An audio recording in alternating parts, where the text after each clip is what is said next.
امید ہے آپ سب خیریت سے ہوں گے۔ اگر آپ نے ابھی تک ہمارا چینل سبسکرائب نہیں کیا تو اسے ابھی سبسکرائب کر لیں اور بیل آئیکن کو دبانا بالکل بھی مت بھولیں۔ شکریہ۔ نمبر 8، سن میرے دل۔ سن میرے دل ایک ایسی کہانی ہے جس میں محبت کو ایک نیا معنی ملتا ہے۔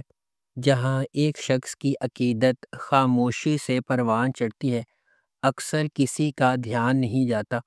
ان کا دل کسی ایسے شخص کے لیے دھڑکتا ہے جو شاید ان کے جذبات کی گہرائی کو کبھی بھی صحیح معنوں میں نہ سمجھ سکے، پھر بھی اپنی خاموش قربانیوں میں وہ سمجھتے ہیں کہ سچی محبت قبضے کے بارے میں نہیں بلکہ بے لوثی کے بارے میں ہے۔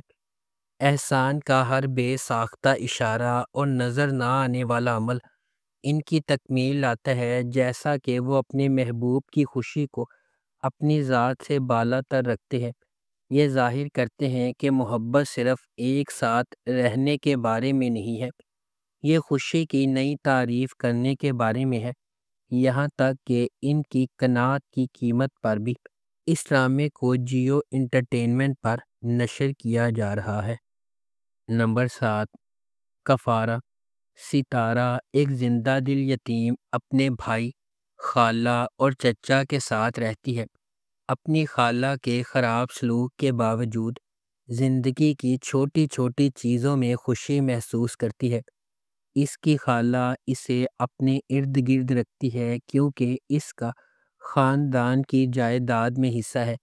ایک امیر تاجر کے بیٹے سالار کو فوٹوگرافی کا شوق ہے، جس کی وجہ سے وہ اکثر اپنے خاندان کی طرف سے تنقید کا نشانہ بنتا ہے۔ خالص دل کے ساتھ سالار اپنی ذمہ داریوں سے بچنے کے لیے جانا جاتا ہے۔ اپنی کزن کی شادی میں ستارہ غلط طور پر سالار کو فوٹوگرافر سمجھتی ہے۔ ستارہ کے ساتھ کتنا برا سلوک ہوتا ہے یہ دیکھ کر سالار اس کے لیے نرم گوشہ پیدا کرتا ہے، تاہم ایک سازش کی وجہ سے ان کی قربت پر اعتراضات اٹھتے ہیں۔ سالار ایک بار پھر اس معاملے سے گریز کرتا ہے اور ستارہ کو اس کے اپنے خاندان کے شکوک کا سامنا کرنا پڑتا ہے۔ نمبر 6، نور جہاں۔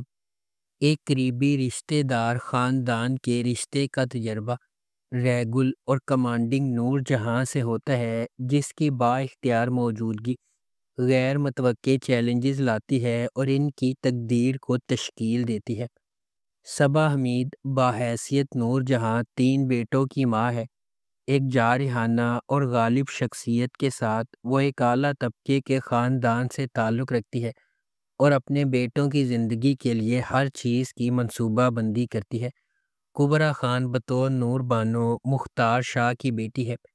بیرون ملک سے تعلیمی ڈگری کے ساتھ نور بانو اپنے آپ کو زیادہ سے زیادہ مراد کی طرف راغب کرتی ہے اور آخر کار اس سے محبت کرتی ہے۔ علی رضا بطور مراد نور جہاں کا سب سے چھوٹا بیٹا ہے۔ وہ فرما برداری کے ساتھ اپنی ماں کی ہدایات پر عمل کرتا ہے اور اس کے زیر اثر نور بانو کے ساتھ شامل ہو جاتا ہے۔ اس ڈرامے کو ARY ڈیجیٹل پر نشر کیا گیا۔ نمبر 5، جفا۔ جفا محبت، قربانی اور مشکلات کے خلاف لچک کی ایک پرجوش کہانی کے طور پر سامنے آتا ہے۔ خاندانی توقعات اور سماجی دباؤ کے پس منظر میں ڈرامہ 2 کزنز زارا اور اندلیب کی زندگیوں کو بیان کرتا ہے، جن کی تقدیر غیر متوقع موڑ لے لیتی ہے جب وہ شادی کے ادارے کے سامنے پیش ہو جاتی ہے۔ اندلیب اپنے آپ کو اپنے سے بہت بڑے آدمی کے ساتھ جکڑا ہوا پاتی ہے، اس محبت کو چھین لیتی ہے جسے وہ کبھی پسند کرتی تھی، جبکہ زارا اپنے شوہر کے ہنگامہ خیز مزاج کا شکار ہو جاتی ہے۔ ہنگاموں اور مصیبتوں کے درمیان محبت سب کو فتح کرے گی یا قسمت کے پاس دوسرے منصوبے ہیں؟ اس ڈرامے کو سمیرہ فضل نے لکھا ہے، دانش نواز نے اسے ڈائریکٹ کیا ہے اور مومنہ درید پروڈکشنز نے اس ڈرامے کو پروڈیوس کیا ہے۔ اس ڈرامے کی مرکزی کاسٹ میں سحر خان، محب مرزا، عثمان مختار اور ماورا حسین شامل ہیں۔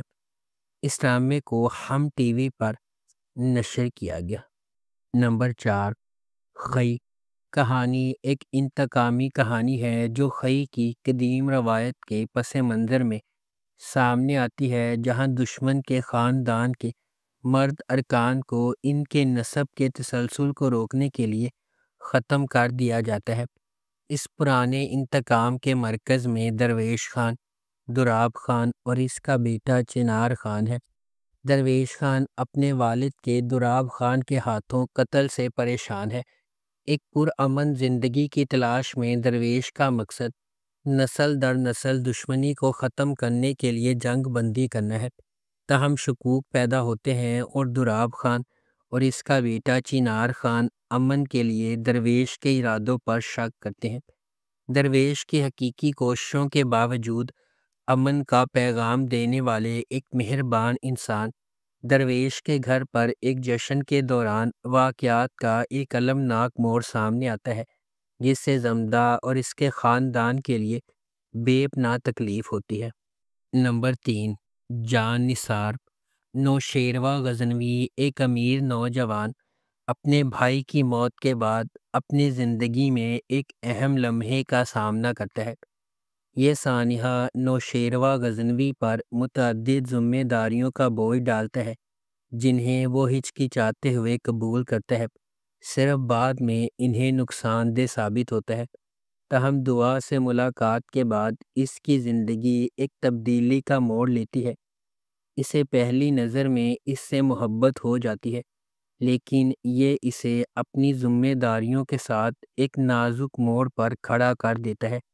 دعا ایک عاجز پس منظر سے تعلق رکھنے والی ایک خوبصورت لڑکی۔ اس کے والدین نے اپنی 2 بہنوں کے ساتھ اسے پالا ہے۔ اپنی بے گناہی کے باوجود قسمت نے نوشیروہ غزنوی کا سامنا کرنے سے پہلے دعا کو بدقسمتی کے ایک سلسلے کا نشانہ بنایا۔ تاہم ان کی ملاقات ان کی زندگی کو مکمل طور پر تبدیل کر دیتی ہے۔ نمبر 2، عشق مرشد۔ عشق مرشد کی کہانی مختلف پس منظر سے تعلق رکھنے والے 2 افراد کے گرد گھومتی ہے، جنہیں تقدیر نے اکٹھا کیا جبکہ انہیں محبت کے نام پر لاتعداد چیلنجز کا سامنا ہے۔ سیاست، دشمنی، چالوں اور ابہام سے بھری ایک داستان یہ طاقت کی جدوجہد، ذاتی انتقام اور پیچیدہ سازشوں کے ایک پیچیدہ جال میں ڈوب جاتی ہے۔ ڈرامہ جذبات، دماغی سازشوں اور رازوں کے ہمیشہ سے موجود خفیہ واقعات کی ایک دلکش کہانی کا وعدہ کرتا ہے۔ اس ڈرامے کو عبدالخالق خان نے لکھا ہے، فاروق رند نے اسے ڈائریکٹ کیا ہے اور مومل پروڈکشنز نے اس ڈرامے کو پروڈیوس کیا ہے۔ اس ڈرامے کی مرکزی کاسٹ میں بلال عباس خان اور درافشاں سلیم شامل ہیں۔ اس ڈرامے کو ہم ٹی وی پر نشر کیا گیا۔ نمبر 1، کبھی میں کبھی تم۔ جب 2 خوبصورت لوگ ملتے ہیں تو کبھی میں کبھی تم جیسے عجائبات وجود میں آتے ہیں۔ فہد مصطفیٰ ایک دہائی کے بعد ٹیلی ویژن سکرین پر جلوہ گر ہوں گے۔ وہ بھی میرے ہمسفر اور مجھے پیار ہوا تھا جیسے سپر ہٹ پروجیکٹ سے سیدھی لڑکی کے ساتھ، یعنی ببلی ہانیہ عمر، 2024 کے سب سے زیادہ اینٹیسپیٹڈ ٹیلی ویژن پروجیکٹ کی پہلی جھلک اسے تھوڑا سا اداس بناتی ہے، جس میں ہانیہ اور فہد کے کردار ہاتھ پکڑے ہوئے ہیں اور ہر طرح کی موٹی اور پتلی زندگی کو یکجا کرنے کا وعدہ کر رہے ہیں۔ اس کے بعد ہانیہ عمر کا کردار شرجینہ ہے، جو ایک کتابی شخصیت ہے جو ڈین براؤن کی کتاب کو پڑھتی ہے، سوتی ہے، جلدی اٹھتی ہے، نماز پڑھتی ہے اور ہر روز ایک شیڈول کے مطابق چلتی ہے۔ مصطفیٰ کے طور پر فہد مصطفیٰ کا کردار ایک ہم عصر گیمر لڑکے کا ہے جو نوڈل سے بھرے پیالے بناتا ہے، موٹر سائیکل چلاتا ہے اور دھوپ میں انڈے فرائی کرتا ہے۔ ہر وقت ایک ہی جگہ ہونے کے علاوہ وہ کچھ اور نہیں کرتا۔ اس ڈرامے کو ARY ڈیجیٹل پر نشر کیا گیا۔ اگر آپ کو ہماری یہ ویڈیو پسند آئی ہے تو اسے لائک کریں، شیئر کریں اور ہمارے چینل کو سبسکرائب کرنا بالکل بھی مت بھولیں۔ شکریہ۔